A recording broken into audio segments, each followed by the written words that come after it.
sekalian dan teman-teman semua. Perkenalkan, saya Sasa, anaknya Pak Joko Prastowo dan Bu Ginta. Saya di Efrata sudah dari kecil melayani di CM, Creative Ministry, dan suatu anugerah kalau sore hari ini, malam hari ini ya, malam hari ini boleh dikasih kesempatan untuk sharing. Mungkin Sasa cuma mau sharing karena ini juga Sasa juga masih anak muda, mungkin Bapak dan Ibu sekalian pasti punya pengalaman dan ilmu secara rohani, secara kekristenan lebih matang daripada Sasa. Sasa cuma pengen sharing apa yang pernah Sasa alami. Hari ini Sasa mau bawakan sharingnya itu tentang bagaimana kita sebagai anak-anak dan sebagai orang tua bisa saling bersatu di dalam keluarga, bisa saling mengerti, terutama buat om dan tante sekalian, bapak ibu sekalian yang punya anak remaja, dan buat teman-teman sekalian kita yang masih remaja. Ayo, Sasa izin untuk bolehkah share? Bentar. Bolehkah Sasa share screen? Boleh.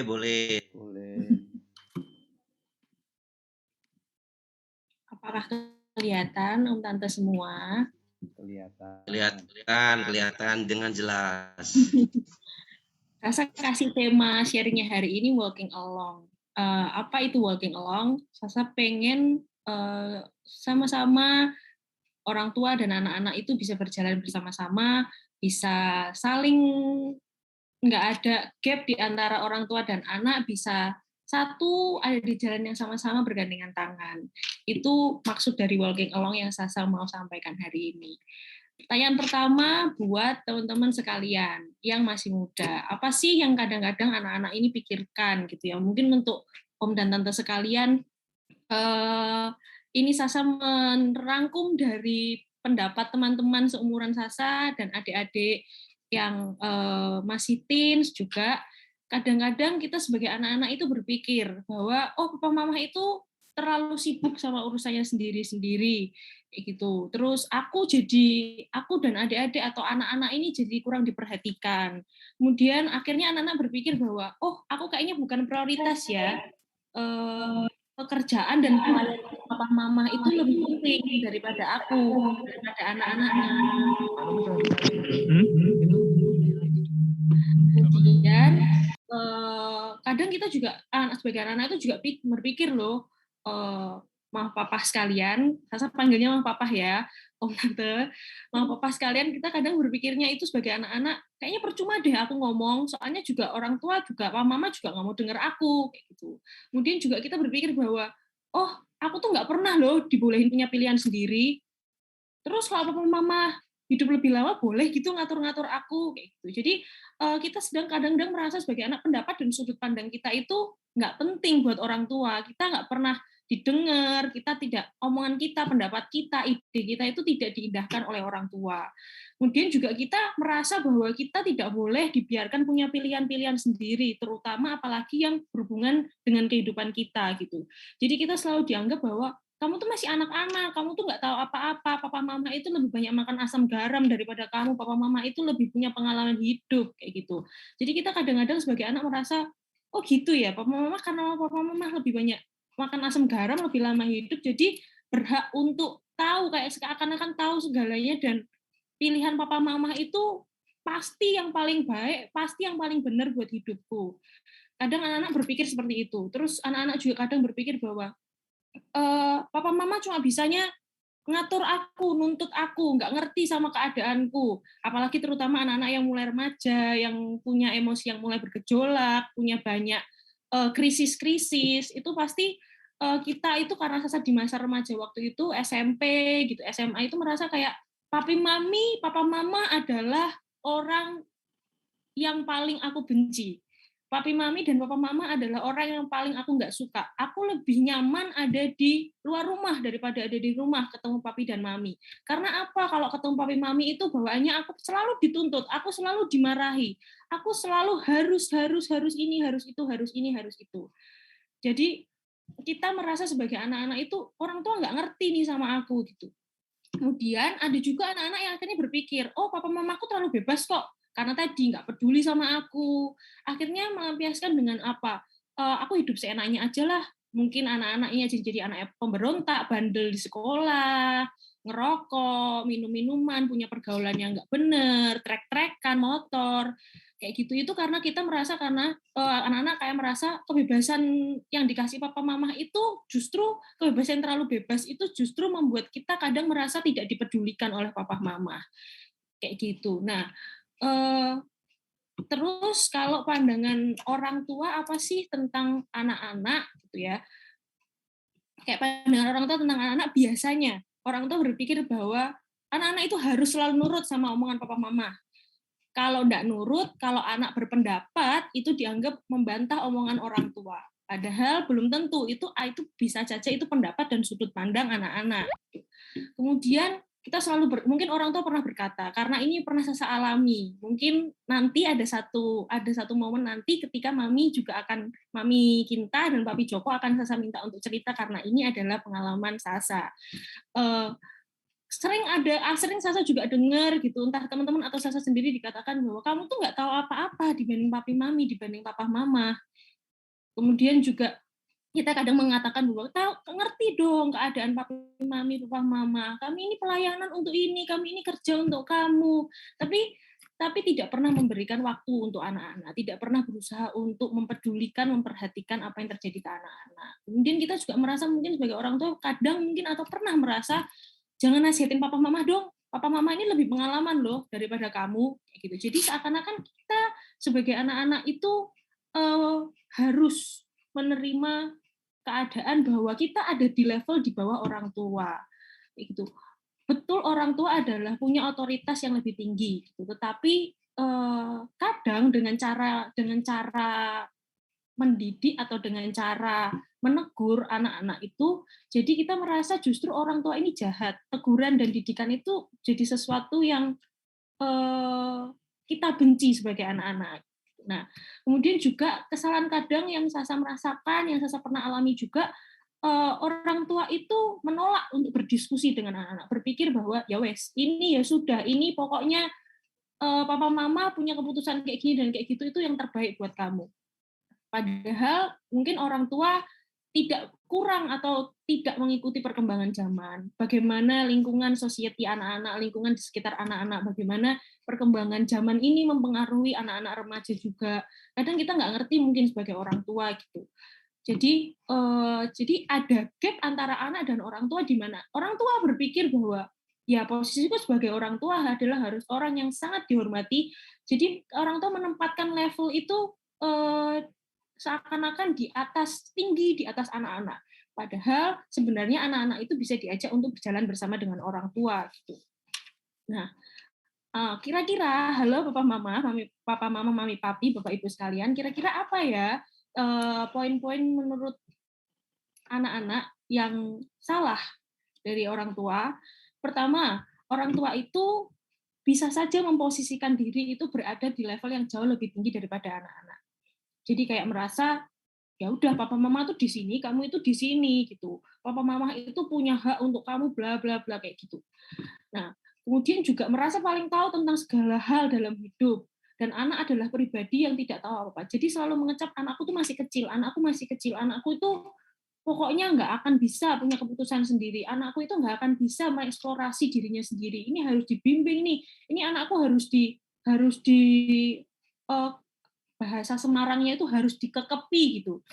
Nah, terus juga kita merasa berhak menentukan dan memutuskan semua hal di dalam hidup anak. Misalnya pertemanan, itu kita atur segitunya. Kamu nggak boleh nih berteman sama yang beda ininya, beda itunya. Nanti kastanya, kalau beda kastanya, beda ininya, kamu nanti jadi anak yang sembarangan gini-gini. Terutama juga terus pendidikan juga bisa.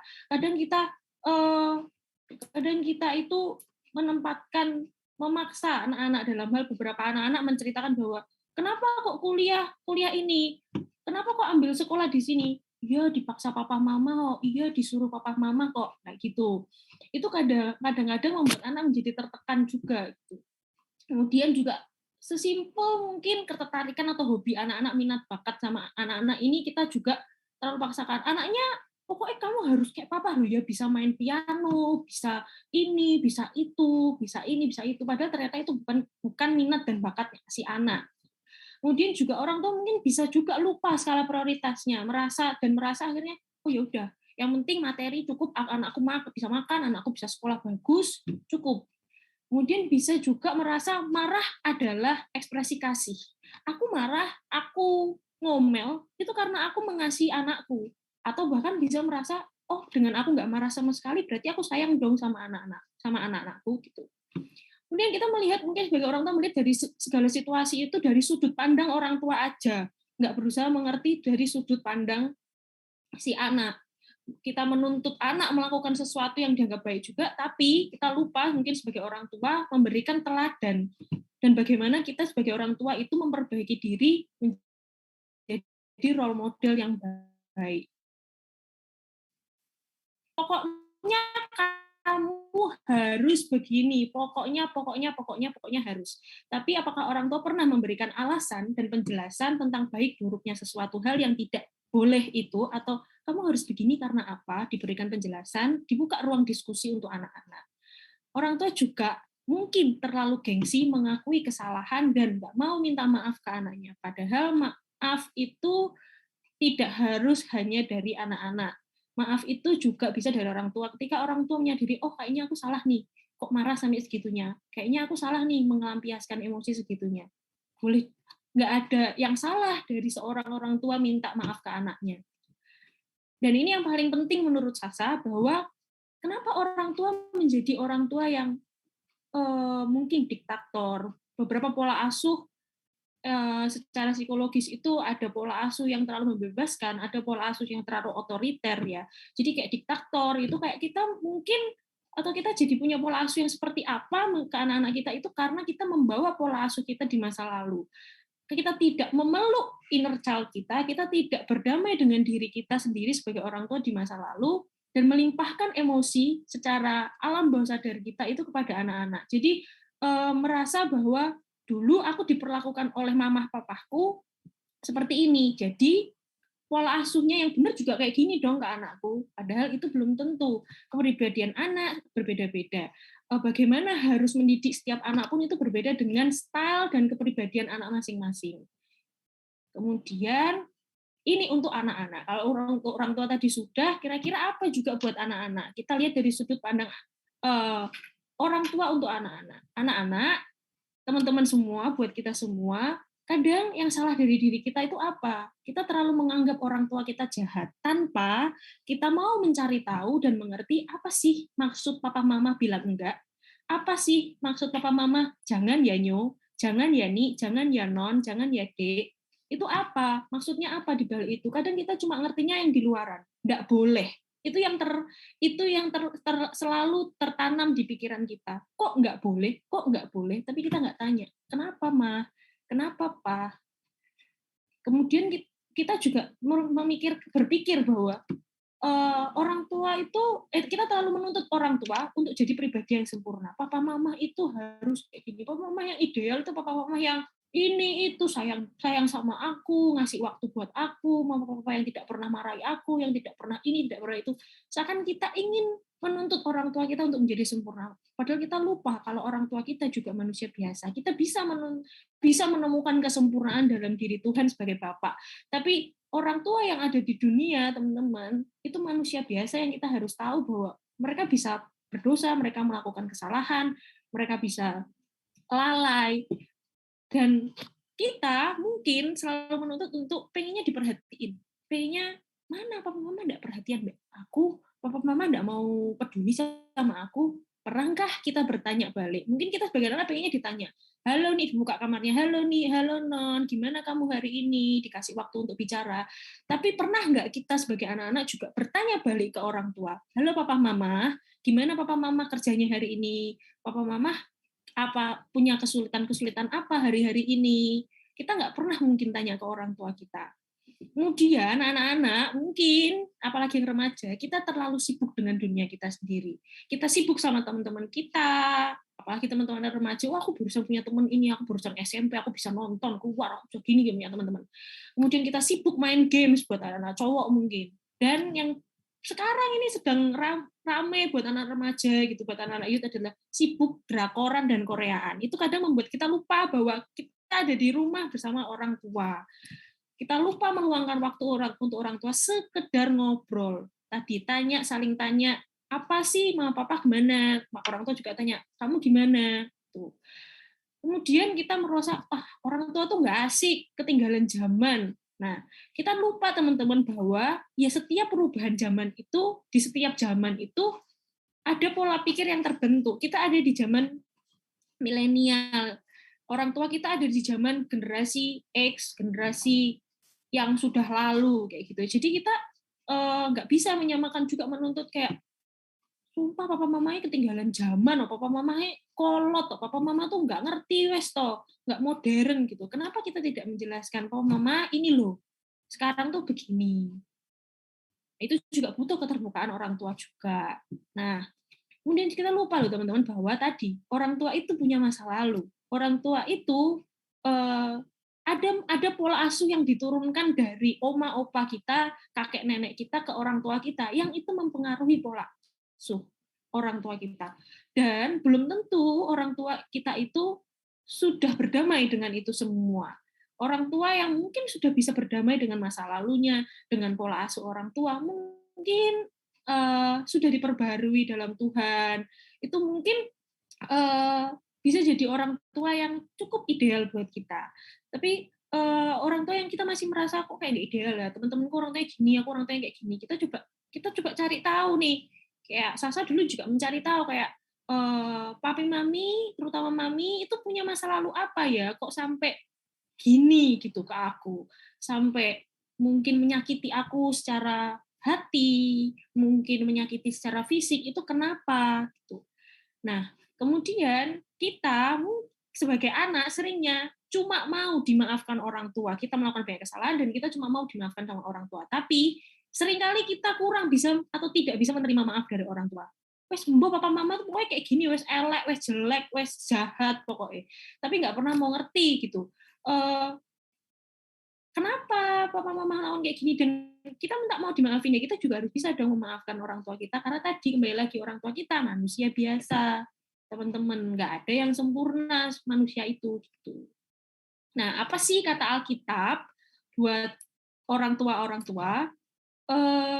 Pertama bahwa kita sebagai orang tua memang harus mendidik. Kita dikasih tanggung jawab sama Tuhan, kamu tak kasih kepercayaan anak-anak, itu memang harus dididik. Karena di Amsal, kayak bisa dilihat, Bapak Ibu, Mama Papa yang ada di sini, bahwa tongkat dan teguran itu mendatangkan hikmat, tetapi anak yang dibiarkan bisa mempermalukan ibunya. Kemudian kita harus mendidik orang muda menurut jalan yang patut baginya, karena pada masa tuanya ia tidak akan menyimpang dari jalan-jalan kebenaran ya. Kemudian di Kolose, nah tapi orang tua ini mendidik anak-anak itu, Tuhan juga berkata bahwa, halo bapak-bapak, tapi mungkin juga tidak hanya untuk bapak-bapak, tapi juga untuk ibu-ibu, janganlah sakiti hati anakmu supaya jangan tawar hatinya. Jadi mendidiklah dengan penuh kasih, karena Tuhan juga mengajarkan kasih kepada kita. Jadi boleh mendidik, tapi jangan sampai menyakiti hati anakmu. Dan juga bapak-bapak, janganlah bangkitkan amarah dalam diri hati anak-anakmu. Didiklah dalam nasihat Tuhan, dalam kasih Tuhan.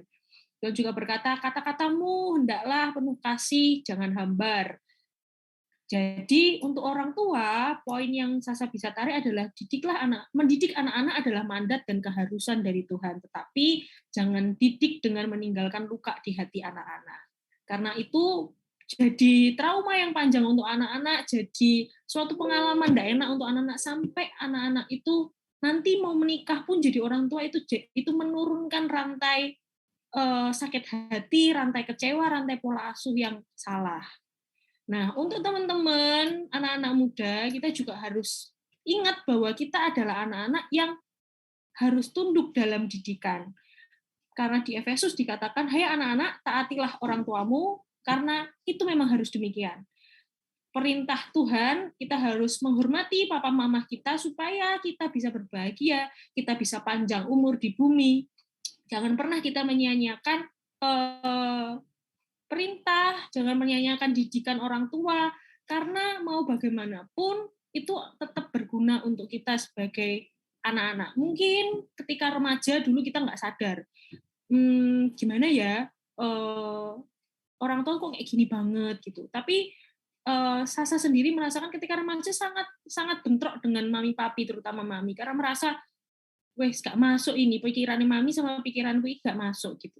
Tapi ternyata setelah beranjak dewasa, setelah sudah berpikir dewasa itu tahu bahwa oh ternyata kalau dilihat ke belakang mami-mami itu benar loh.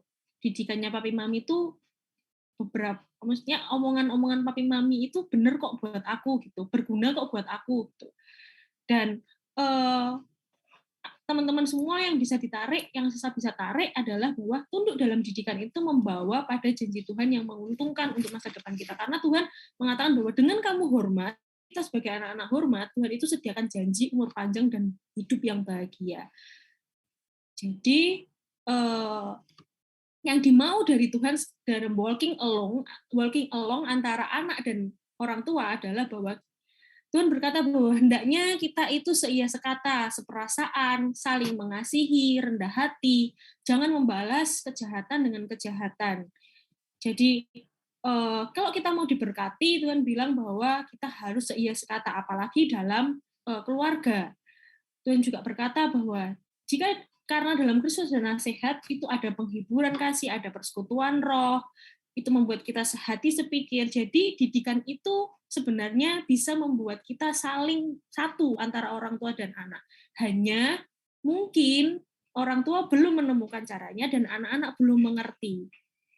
Yang bisa kita belajar adalah sama-sama berubah. Orang tua bisa mengevaluasi dirinya dan anak-anak pun bisa mengevaluasi dirinya. Terus gimana cara ketemunya? Cara ketemunya kalau sepengalaman saya juga adalah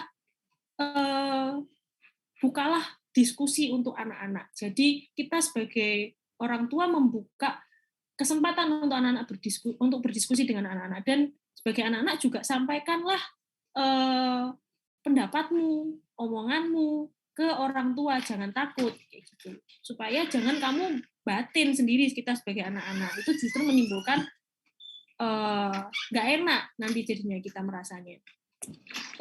Untuk menutup, Sasa mengutip pesan bahwa hai orang tua, jangan tunggu murka anakmu baru belajar berubah. Dan untuk anak-anak, jangan tunggu kehilangan orang tuamu baru belajar berubah. Kayak gitu dari Sasa. Nah, ini Sasa stop share supaya Sasa mau panggil Mami untuk bisa juga, Mami dan Papi, untuk bisa bercerita pengalaman kami dulu sebagai anak dan orang tua, bagaimana sih kami mengalami dinamika dari saling tidak mengerti sampai sekarang. Dulu Sasa menganggap Mami Papi adalah musuh bebuyutan, sekarang Mami Papi adalah sahabat yang sekecil hal apapun, sendak penting apapun, Sasa bisa ngomong, Sasa bisa chat, Sasa bisa telepon kapanpun dengan omongan yang enak. Dan Mami Papi pun bisa cerita ke Sasa dengan enak sebagai orang tua. Mami Kinta boleh open cam dan open mic.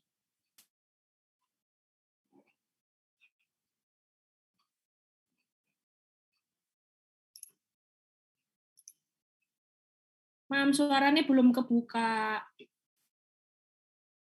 Oh, belum buka. Nah, sudah. Ya. Nah, Mami bisa cerita dulu gimana kita sampai sekarang akhirnya bisa saling mengerti dan jadi sahabat. Seingatnya Mami, ya. Karena Mami dulu masih ingat-ingat cara didik opak, keras banget sama Mami, sehingga Mami dulu pikirnya kan pokoknya aku dididik seperti ini dan aku jadi orang yang benar gitu. Nah, makanya mami pikir kan, mending aku sakiti anakku, aku bisa beli lagi dia, bisa obati dia, pikirnya mami dulu gitu.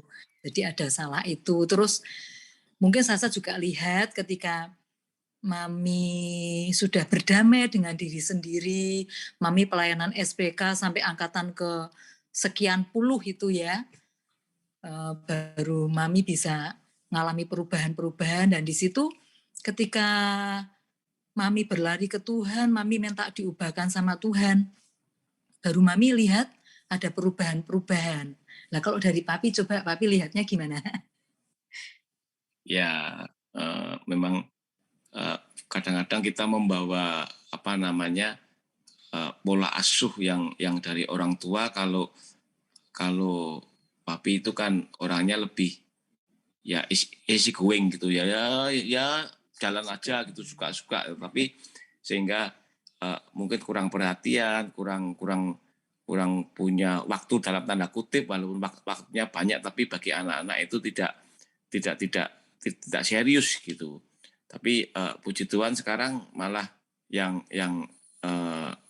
kami rasakan ya, bahwa sedikit-sedikit itu malah anak sekarang lebih tanya gitu, Pi ini gini, Pi, bahkan hal yang detail-detail itu, Pi ini ada gini, Pi naik motor papi gitu lah, naik motor papi ya gini. Jadi kami jadi kayak sahabat yang saling bertukar pikiran gitu. Jadi ya ini mestinya kita sebagai papi, mami, sebagai orang tua ya berubah, tentu saja bukan dengan kekuatan, tetapi terus minta Roh Kudus itu yang membantu papi mami untuk ngerti sebenarnya apa sih yang dimaui anak gitu, sehingga ya puji Tuhan bahwa pada saat kita mau berubah, mau dengar suara Roh Kudus, kita mau belajar, kita mau baca buku, sehingga hal-hal itu bisa jadi lebih baik gitulah.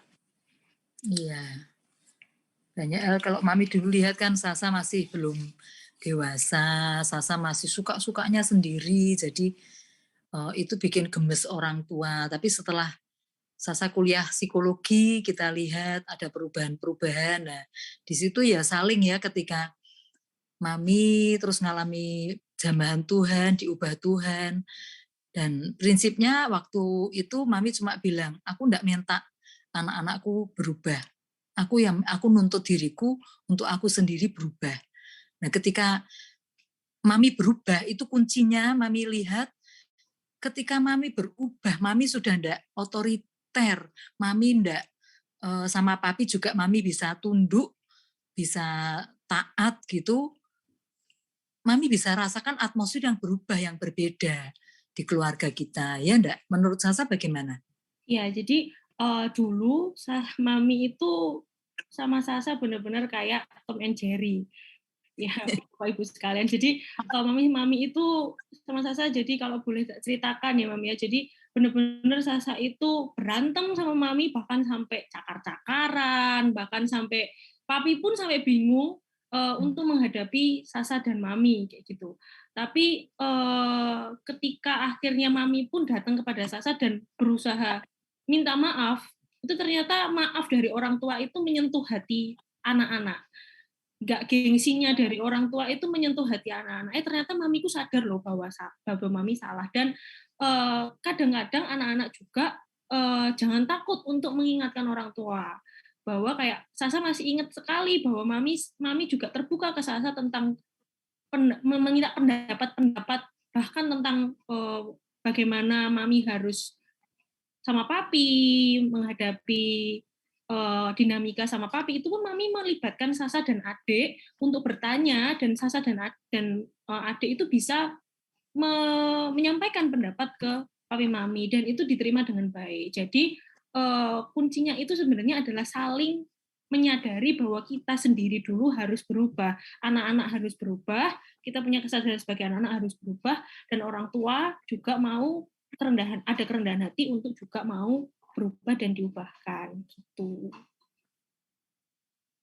Itu betul. Gitu Kak Estu kalau dari Sasa, pengalaman Sasa dan Mami yang bisa disampaikan buat Om dan Tante, Bapak Ibu sekalian dan teman-teman hari ini. Sasa kembalikan ke Kak Estu ya untuk menutup dan menyimpulkan mungkin. Ya, halo Sasa. Ya, Kak. Thank you sharingnya, luar biasa, memberkati sekali. Ya, thank you Cik Kinta, Pak Joko sudah ikut bergabung. Terima kasih berkati Pak Joko, Bu Kinta. Ya. Ya, Bapak Ibu, ini tadi sharing dari Sasa. Wah, luar biasa ya, di mana keluarga bisa pulih, maka berkat-berkat Tuhan itu bisa tercurah ya dalam kehidupan anak-anaknya. Wah, melewati perjalanan hidup yang panjang ya saya. Iya, Kak. Di judulnya aja tadi apa? Walking along. Jadi bisa walking bareng-bareng bersama along. Papi Mami. Papi Mami adalah sahabatku. Wow, Gitu. ya. Sampai bisa bersahabatan dengan orang tua itu hal yang indah ya, hal yang luar biasa. Saya juga bersahabatan dengan Pak Mian. ya, melalui perjalanan kemarin ya bareng-bareng waktu kita ada di mana Pantai Krakal, wah satu kamar bersama Pak Mian ya, bersama dengan anak-anak, wah senang bisa lebih mengenal satu dengan yang lain. Ya Bapak Ibu, ini sharing dari Sasa tentang bagaimana ternyata ketika hubungan orang tua dan anak dipulihkan ada hal yang indah terjadi dalam hidup keluarga. Nah, mungkin dari Bapak Ibu atau teman-teman ada yang mau sharing. Di sini ada Michael Tanu dari Jakarta juga, ada Yosua ya. Ini beberapa teman-teman memang ada beberapa yang ternyata mereka lembur kerja Bapak Ibu. Jadi nggak bisa datang, dan juga biasanya ada teman-teman dari Panti Wilasa ya, ternyata kemarin mulai 2 minggu ini mereka praktek di rumah sakit. Jadi beberapa izin tidak bisa ikut Bapak Ibu Saudara. Silakan Bapak Ibu kalau mungkin ada di antara Bapak Ibu yang ingin sharing, bercerita. Silakan, mungkin 2-3 orang. Michael, gimana Mike? Wah. Halo Mike, shalom Mike. Halo, shalom Pak. Iya. Halo, Mau sharing nggak? semua. Wah, kalau ada Michael nih seru nih di sharing. Komsel kita Bapak Ibu. Michael ini saudaranya Adriel. Ya. Saya ponakannya itu apa Bu Alice, Dokter Alice. Dokter Alice ya. Ya. Gimana Mike? Sharing apa ya? Kalau aku sih dulu aku juga sempat apa ya kayak tengkar juga sih sama orang tua. Justru sampai sekarang aku ngerasa aku tuh selalu berbeda pendapat aja sama, terutama sama papaku. Papaku tuh aku tuh sering berbeda pendapat aja sih, mau aku sharingin. Dan aku tuh mencoba buat lebih dekat sama orang tua, sama papaku. Apa yang dia mau tuh aku pengen coba mengerti, tapi kayak gimana ya, kayak susah aja buat menangkap, atau ya mungkin pikiran orang tua tuh mungkin kadang suka berbeda. Jadi aku sebagai seorang anak tuh buat menangkap pikiran orang tua tuh kadang suka berbeda, karena mungkin beda jalan atau beda generasi gitu.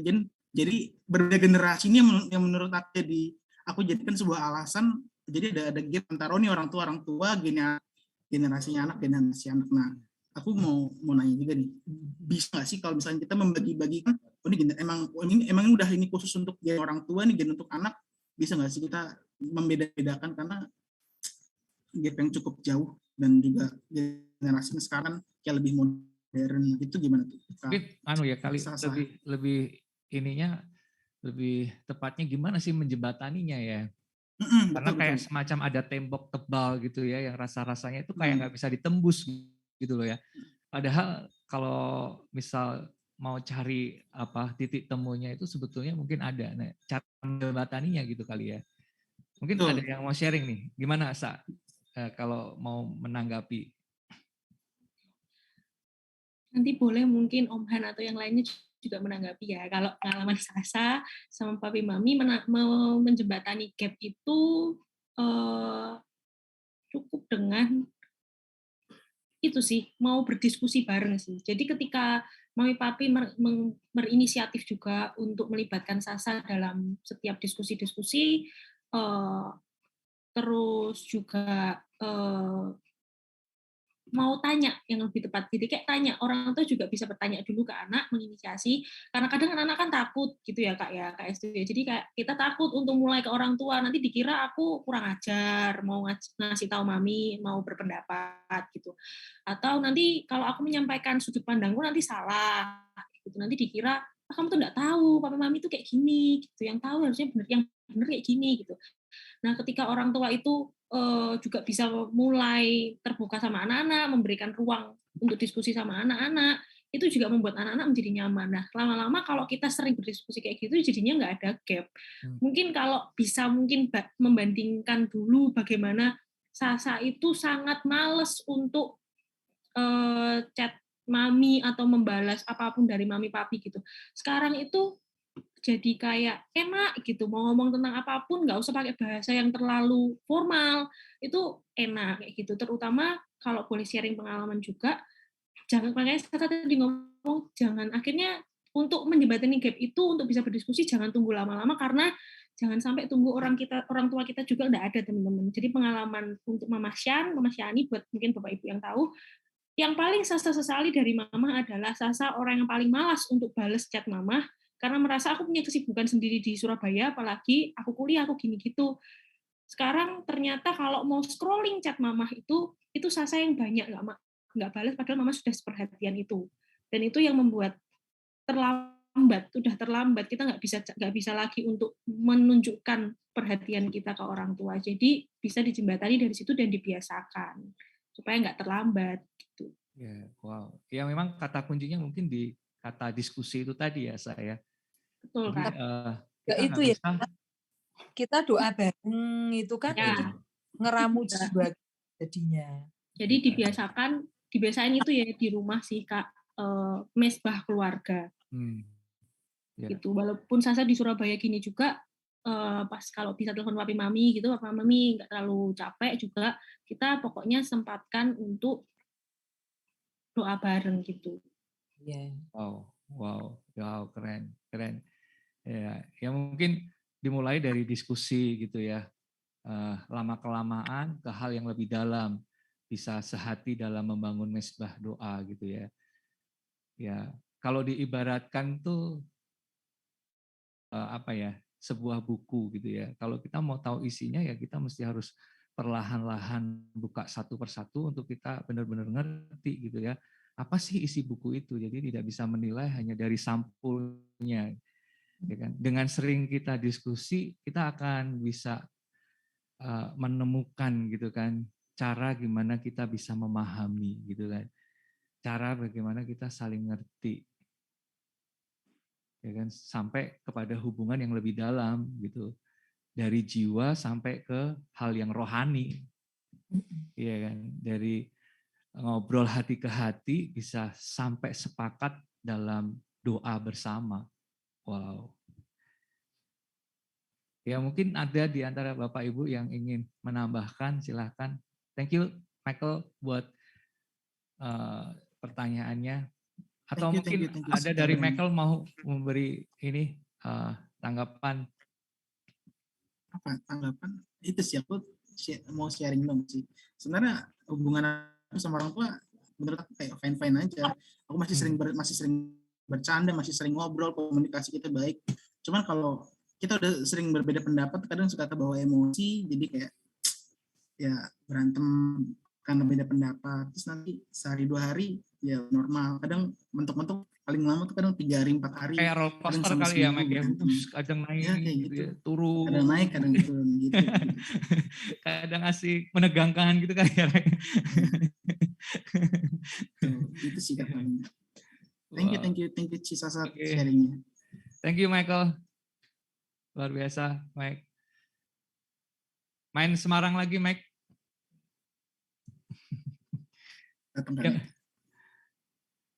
Mungkin dari Bapak Ibu ada yang mau menanggapi, silahkan Bapak Ibu. Mungkin perwakilan dari Bapak Ibu sebagai orang tua dari anak-anak, dari kita semua generasi muda yang ada di sini, silahkan Bapak Ibu.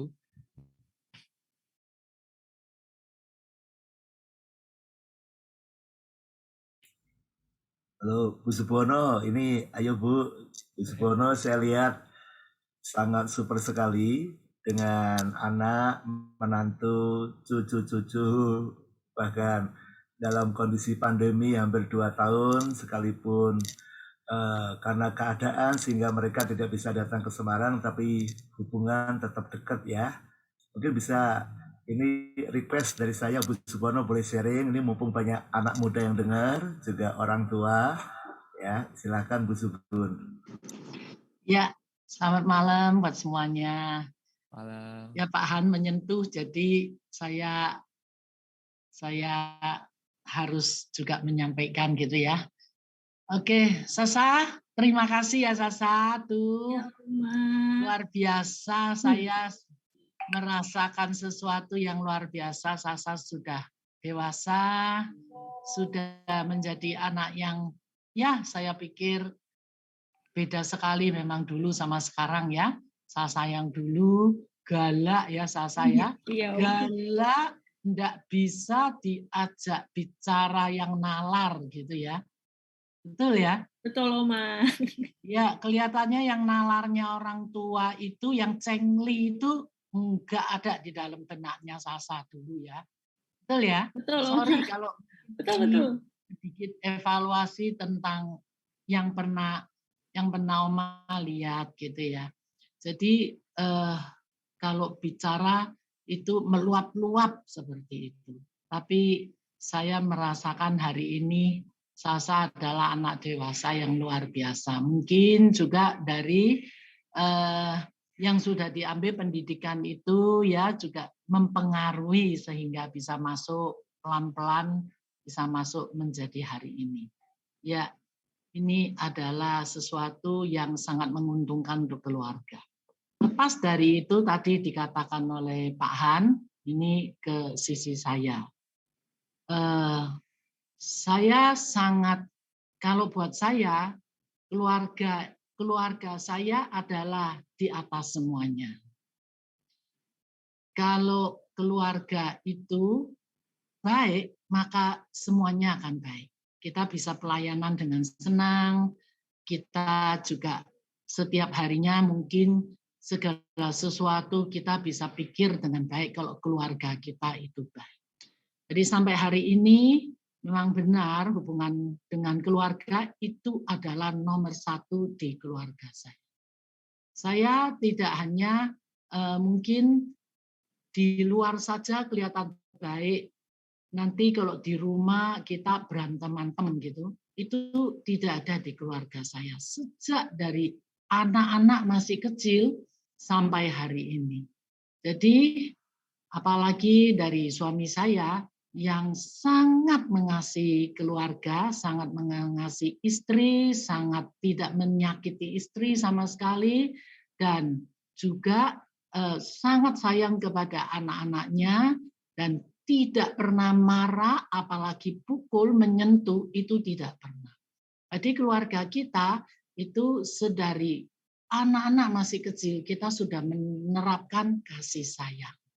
Dari kasih sayang itu, anak-anak menanjak remaja, menanjak dewasa, itu mereka bisa mendapatkan sesuatu yang sudah biasa diterapkan di keluarga. Ngalir saja seperti itu. Kalau kita sebagai orang tua itu menerapkan sesuatu yang baik kepada anak-anak, maka anak-anak itu akan sudah terbiasa dengan hal yang itu, sampai dimanapun tidak takut anak itu hilang.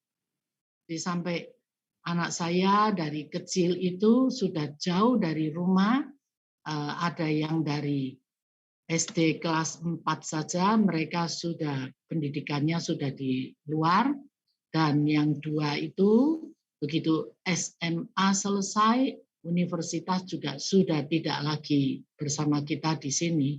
Tapi sebelum mereka menanjak ke langkah berikutnya di mana kita melepaskan mereka keluar dari rumah, itu sudah kita terapkan sejak kecil.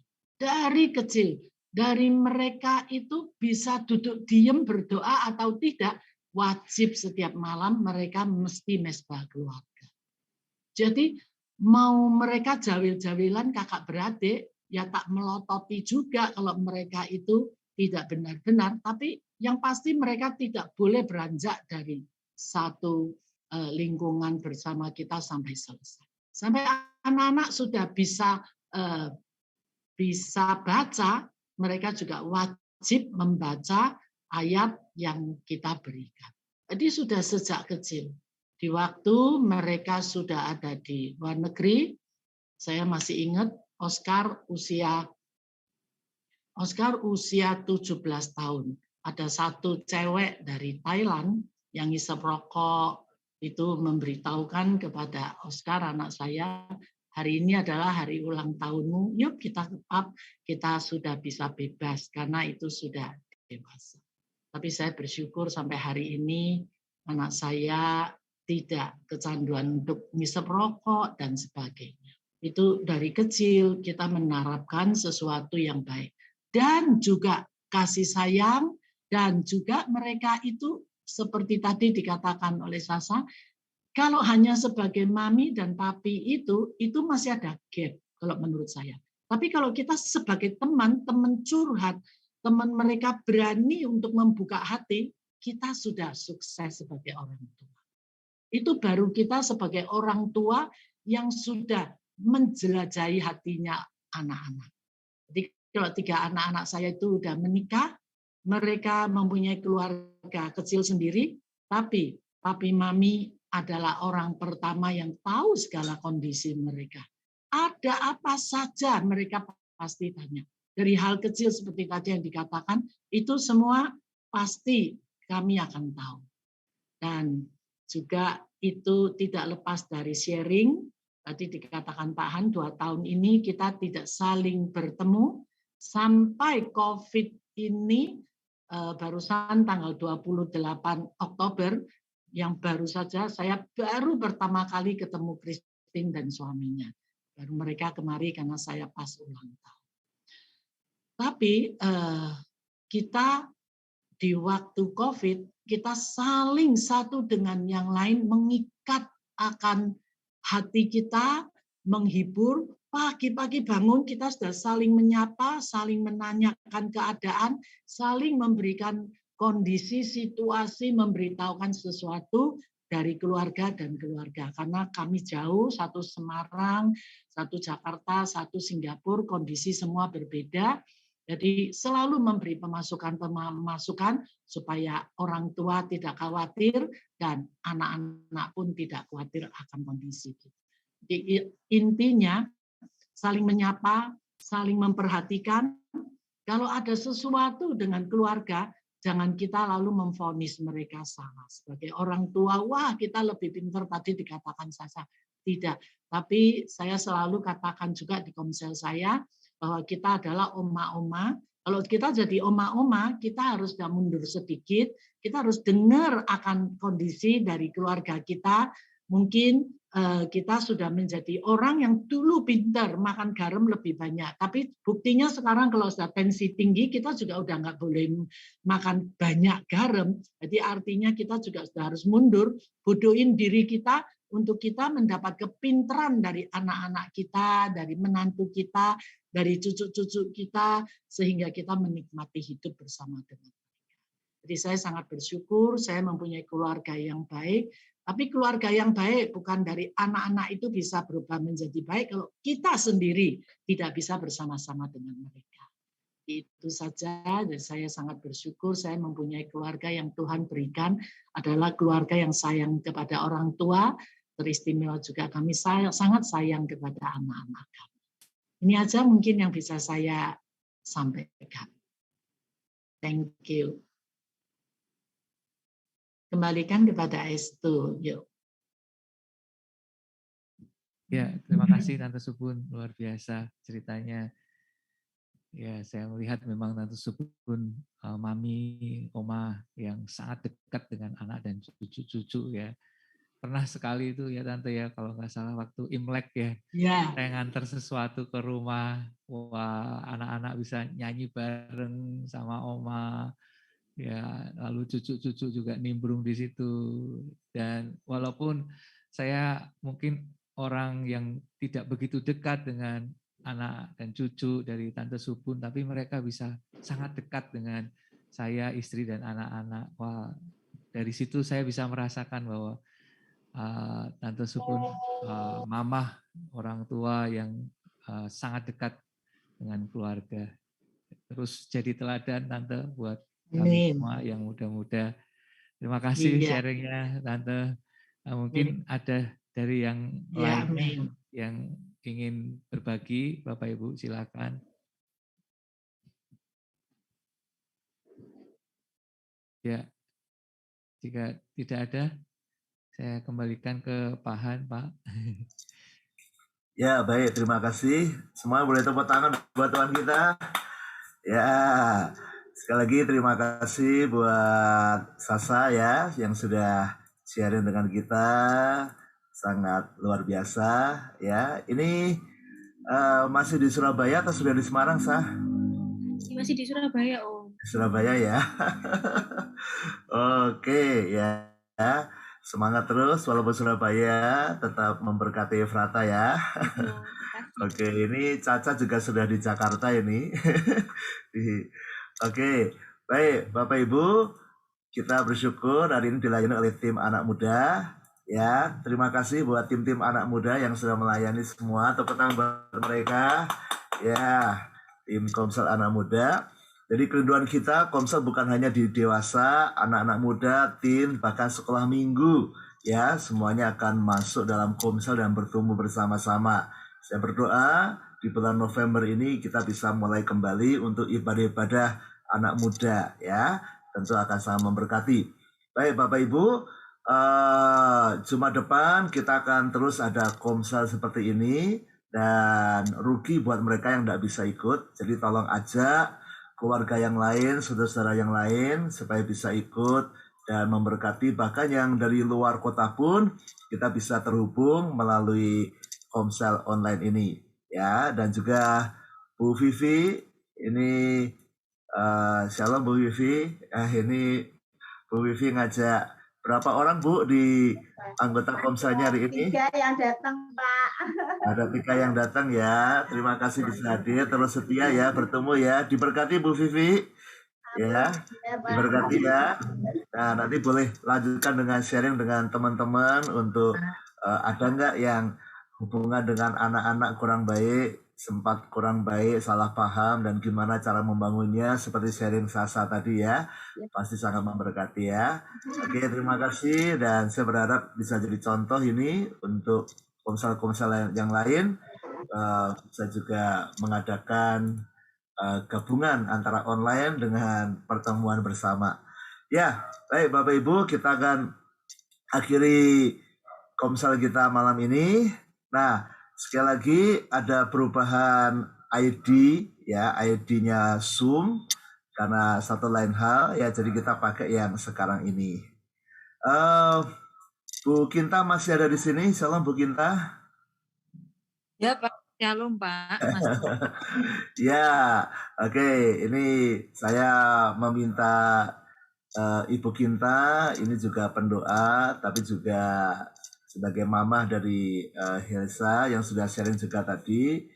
Mungkin Ibu sudah berhasil ya bagaimana membuat jembatan kembali dengan Hilsa, dengan Sasa ya. Bu Subono juga sempat membantu di waktu-waktu yang berat itu ya, dan semuanya baik. Jadi saya minta Ibu Kinta bisa mendoakan, khususnya di sini ada orang-orang tua, ada juga yang punya anak kecil, anak remaja, anak pemuda, bahkan juga ada beberapa lansia ya. Kita doakan supaya mereka juga tidak menyanyiakan waktu untuk bisa menjalin hubungan dengan anak-anak, menerima, mengasihi, Ya, ada beberapa yang punya anak di luar kota juga, ya, bisa terus berhubungan.